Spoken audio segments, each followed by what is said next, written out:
नमस्कार दोस्तों, welcome to my channel. आज हम इस वीडियो में सुनेंगे निर्जला एकादशी व्रत कथा। ज्येष्ठ माह के शुक्ल पक्ष की एकादशी को निर्जला एकादशी कहते हैं। यह एकादशी भगवान विष्णु की पूजा के लिए समर्पित है। सारी एकादशी एक तरफ और निर्जला एकादशी एक तरफ।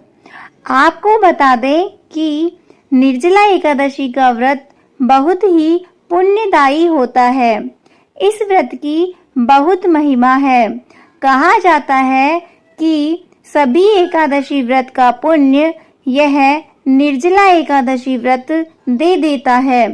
मान्यता है कि पांडव भाइयों में से भीम ने ज्येष्ठ मास के शुक्ल पक्ष की एकादशी को बगैर जल ग्रहण किया था। तो चलिए सुनते हैं निर्जला एकादशी की व्रत कथा। निर्जला एकादशी की व्रत कथा इस प्रकार है। भीमसेन व्यास जी से कहने लगे कि हे पिता, मैं भ्राता युधिष्ठिर और माता कुंती, द्रौपदी, अर्जुन, नकुल और सहदेव आदि सब हम एकादशी का व्रत करते हैं। परंतु महाराज, मैं उनसे कहता हूँ कि मैं भगवान की शक्ति पूजा आदि तो कर सकता हूँ, दान भी दे सकता हूँ, परंतु भोजन के बिना मैं नहीं रह सकता। इस प्रकार व्यास जी ये सब सुनने के बाद कहने लगे कि हे भीमसेन, यदि तुम नरक को बुरा और स्वर्ग को अच्छा समझते हो तो प्रति माह की दोनों एकादशियों को अन्न मत खाया करो। भीमसेन कहने लगे, हे पितामह, मैं तो पहले से ही कह चुका हूँ कि भूख को मैं सहन नहीं कर सकता। यदि वर्ष भर में कोई एक ही व्रत हो तो मैं उसे रख सकता हूँ, क्योंकि मेरे पेट में व्रत नाम की वाली अग्नि है। सो मैं भोजन किए बिना नहीं रह सकता। भोजन करने से वह शांत रहती है, इसलिए पूरा उपवास तो क्या, एक समय भी बिना भोजन किए रहना मेरे लिए कठिन है। अतः आप मुझे कोई ऐसा व्रत बताइए जो वर्ष में केवल एक ही बार करना पड़े और मुझे स्वर्ग की प्राप्ति हो जाए।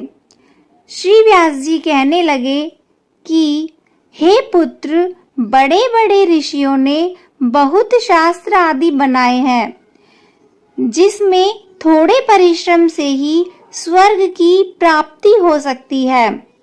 इस प्रकार शास्त्रों में दोनों पक्षों की एकादशी का व्रत मुक्ति के लिए रखा जाता है।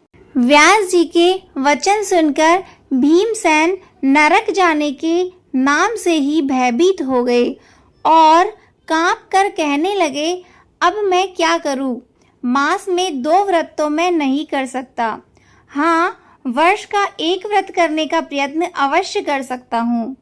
अतः वर्ष में एक दिन व्रत करने से यदि मेरी मुक्ति हो जाए, ऐसा कोई व्रत बताइए।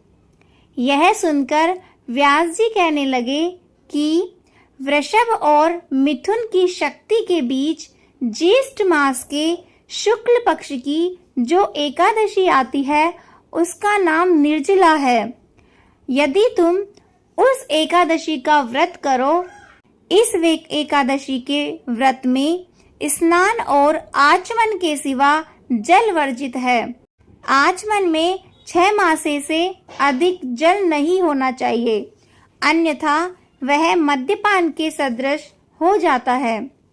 इस दिन भोजन नहीं करना चाहिए, क्योंकि भोजन करने से व्रत नष्ट हो जाता है। यदि एकादशी को सूर्योदय से लेकर द्वादशी को सूर्योदय तक जल ग्रहण ना करे तो उसे सारी एकादशियों के व्रत का फल प्राप्त होता है। द्वादशी को सूर्योदय से पहले उठकर स्नान आदि करके ब्राह्मणों को दान देना चाहिए। इसके पश्चात भूखे ब्राह्मण को भोजन कराकर अपने आप भोजन ग्रहण करना चाहिए। इसका फल पूरे 1 वर्ष की संपूर्ण एकादशियों के बराबर होता है। व्यास जी कहने लगे कि हे भीमसेन, यह मुझको स्वयं भगवान ने बताया है। इस एकादशी का पुण्य समस्त तीर्थों और दानों से अधिक है। केवल एक दिन मनुष्य निर्जल रहने से पापों से मुक्त हो जाता है। जो मनुष्य निर्जला एकादशी का व्रत करते हैं, उनकी मृत्यु के समय यमदूत नहीं आते और भगवान के दूत उसे पुष्पक विमान में बिठाकर स्वर्ग ले जाते हैं। अतः संसार में सबसे श्रेष्ठ निर्जला एकादशी का व्रत है। अतः संसार में सबसे श्रेष्ठ निर्जला एकादशी का व्रत है। इसलिए यत्न के साथ इस व्रत को करना चाहिए। उस दिन ओम नमो भगवते वासुदेवाय मंत्र का उच्चारण करना चाहिए और गोदान करना चाहिए। इस प्रकार व्यास जी की आज्ञा के अनुसार भीमसेन ने इस व्रत को किया। इसलिए इस एकादशी को भीमसेनी या पांडव एकादशी के नाम से भी जाना जाता है। निर्जला व्रत करने से पूर्व भगवान से यह प्रार्थना करें कि हे भगवान, आज मैं निर्जला व्रत करता हूँ, दूसरे दिन भोजन करूँगा, इस व्रत को श्रद्धा पूर्वक करूँगा।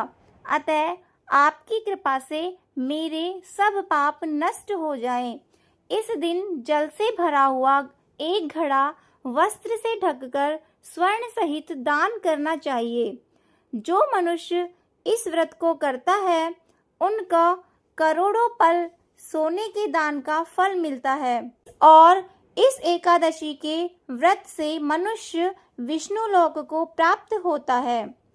जो मनुष्य इस दिन अन्न खाते हैं, वे चांडाल के समान हैं। वे अंत में नरक में जाते हैं। जिसने निर्जला एकादशी का व्रत किया है, वह चाहे ब्रह्म हत्यारा हो, मद्यपान करता हो, चोरी किया हो या गुरु के साथ द्वेष किया हो, मगर इस व्रत के प्रभाव से स्वर्ग को प्राप्त हो जाता है। हे कुंती पुत्र, जो पुरुष या स्त्री श्रद्धा पूर्वक इस व्रत को करते हैं, उन्हें अग्रलिखित कर्म करने चाहिए। प्रथम भगवान का पूजन, फिर गोदान, ब्राह्मणों को मिष्ठान दक्षिणा देनी चाहिए तथा जल से भरे कलश का दान अवश्य करना चाहिए। निर्जला के दिन अन्न, वस्त्र, जूती आदि का भी दान करना चाहिए। जो मनुष्य भक्ति पूर्वक इस कथा को पढ़ते या सुनते हैं, उन्हें निश्चय ही स्वर्ग की प्राप्ति होती है। तो यह थी निर्जला एकादशी की व्रत कथा। आपको हमारी कथा कैसी लगी कमेंट में ज़रूर बताइए और चैनल को सब्सक्राइब करें, वीडियो को लाइक करें। थैंक यू, धन्यवाद।